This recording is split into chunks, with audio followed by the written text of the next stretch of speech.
At some point in every guitar player's life, you'll end up at a family gathering, a party, a picnic, maybe a jam session, and someone will hand you a guitar and say, play something. Now, a lot of us spend our time learning solos, band parts, and licks from our favorite records, but that stuff rarely works in a casual moment like that. And if you're not the type to strum campfire songs and sing Wonderwall on command, then this lesson is for you. I'm going to show you a simple system I've taught in thousands of lessons that helps you sound good. Just you and a guitar.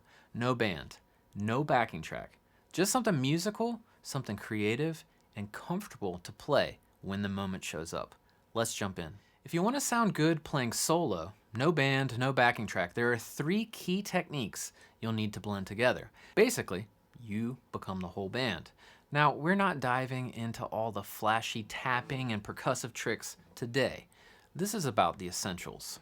So we'll start simple and gradually build in kind of more complexity. Even though the goal is to play by yourself, I actually recommend practicing with a basic drum groove at first. It's going to help you stay in time, but also make sure to spend some time playing completely solo too.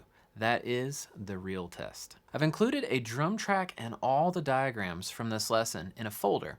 Just click the link in the description to access everything. Let's start in 4/4 time since that's the most common. We're going to use the key of A minor and stick with the basic minor pentatonic box shape. Nothing too fancy. Solo playing is really more about feel than it is about flash. Let's go ahead and jump into step 1. Learn to alternate between a chord and a short melodic phrase.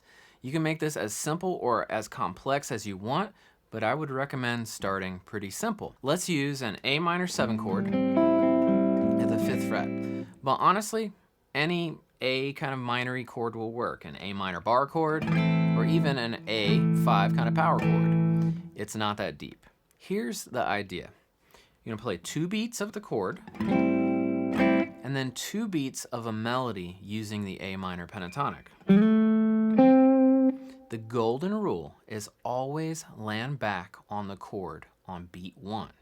If you miss that, the whole thing kind of falls apart. So it goes like this with the drum groove. 1, 2, 3, 4, 1, 2, here we go.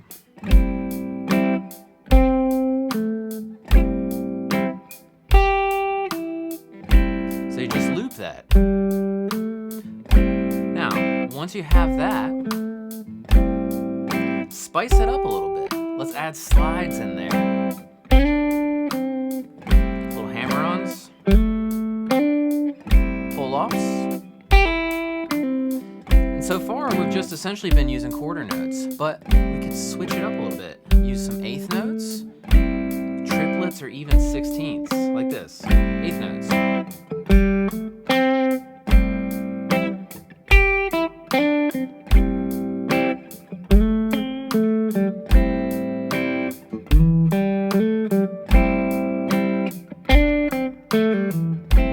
Triplets.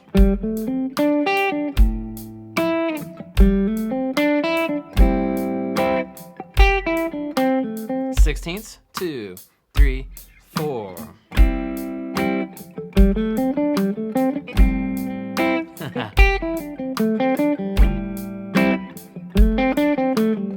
So just remember, the faster your lick, the quicker you need to be to get back to that chord on beat 1. And that is the anchor. If you're enjoying this lesson, I want to let you know about the sponsor of today's video, my new course, Creative Solo System. It's designed to help you play solos with confidence and creativity without getting stuck in scale patterns or overthinking theory. Inside, you'll get 34 world-class backing tracks, over 200 video lessons, interactive tabs, and a step-by-step system to help you sound musical all over the neck. If you've ever felt unsure of what to play when it's your turn to solo, this course will change that. Just click the link in the description to learn more and get started. All right, back to the lesson.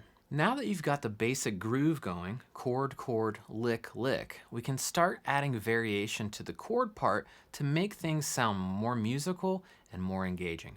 So let's talk about a few different options. What if instead of strumming the full chord every time, you just play the bass note first, then the chord? So bass, chord. Or you could try arpeggiating the chord, breaking it up note by note instead of playing it all at once. These little changes add variety and texture without breaking the groove. So we're still following that same structure of chord, chord, lick, lick, but now we're giving the chord part a little bit more personality. Think of it this way, you're acting as the bass player, the rhythm guitarist, and the soloist all at once. Each role gets a little bit of the spotlight. Let me show you how that sounds. 1, 2, 3, 4.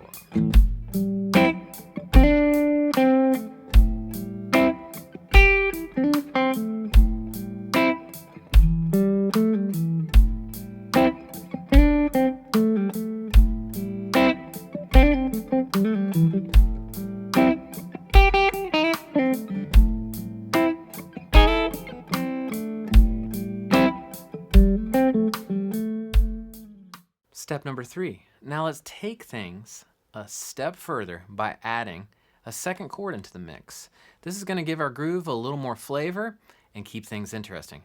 For today, let's add a D7 chord. That is a D dominant 7.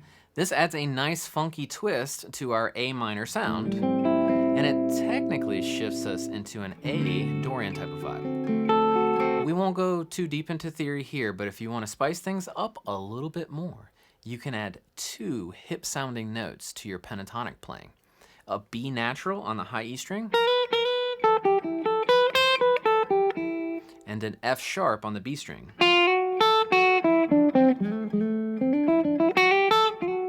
And that F sharp actually comes right out of this D7 chord. So it's going to sit nicely in the groove and sound great. Here's the format. Groove on 1 bar of A minor 7 with licks. Then go to the D7 for the next bar and do the same thing. Let's stick with the framework though. Chord, chord, or bass note then chord, or potentially arpeggio, and then lick, lick for beats 3 and 4. And then we're essentially going to switch the chords and repeat. Let's hear how that sounds. 1, 2, 3, 4.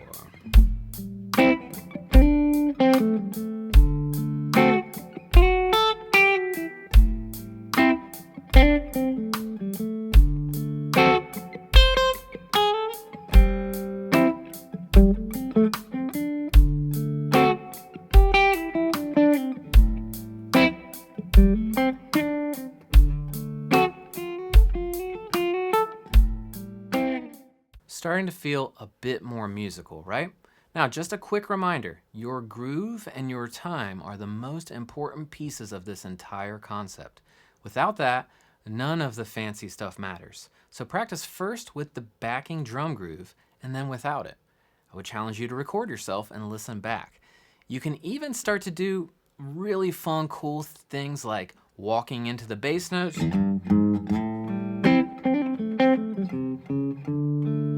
or embellishing chords however you like.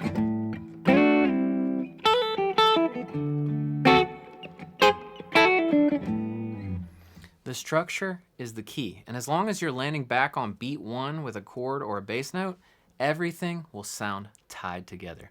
Practice each of these variations, and when the moment comes, whether it's a jam, a party, or just playing by yourself, you'll have plenty of options ready to go. Now that you've learned how to jam confidently by yourself, make sure to watch this video next in order to get your guitar soloing chops together with 3 of the best exercises you can do for creative guitar playing.